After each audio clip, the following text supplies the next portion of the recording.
Hi, I'm Anne from Game Like a Mother. Today I'm going to show you how to play Enchanted Forest by Ravensburger.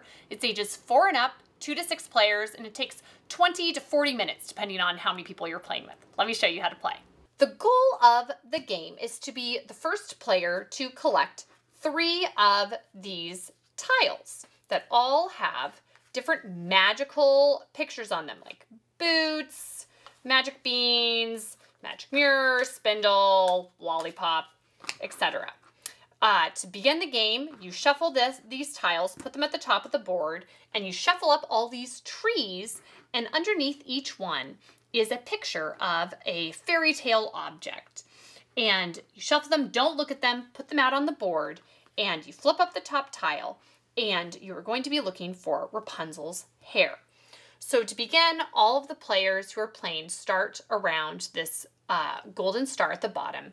You take a turn, you roll your dice, and you get to move that many spaces. So let's say this person's first, they go 1, 2, 3, 4, 5, 6, 7, 8, and their turn is over. What you are trying to do is you are going around and looking underneath the trees, and only you get to look, and memorizing what is underneath. There are 13 different trees. You're memorizing 13 different objects, but you're looking for items, and this person sees, aha, Goldilocks' hair, or Rapunzel's hair is right here.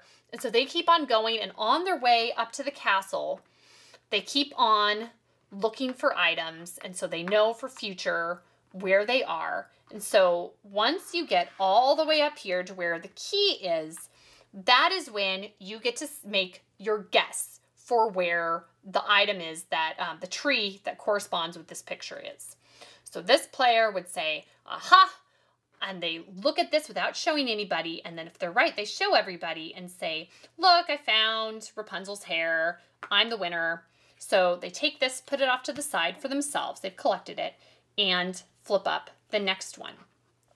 At this point, they can stay here, and on their next turn, they can guess where this one is as well, or they can go back and look around for more trees so they can find the spot that corresponds with that.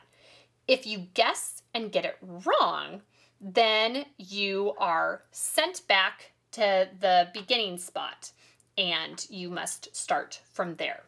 A few other rules: 2 players are not allowed to occupy the same spot. So if somebody stopped here, this player could not stop there as well. They would have to go ahead, and this still counts as a spot.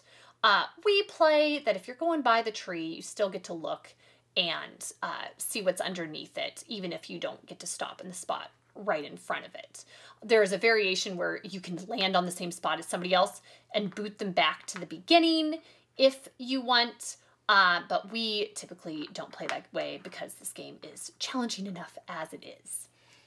Another variation you might want to use is the rule of doubles. Whenever a double is rolled, you can either move your player to a tree where you want to look underneath and see what is there. That would be it for your turn.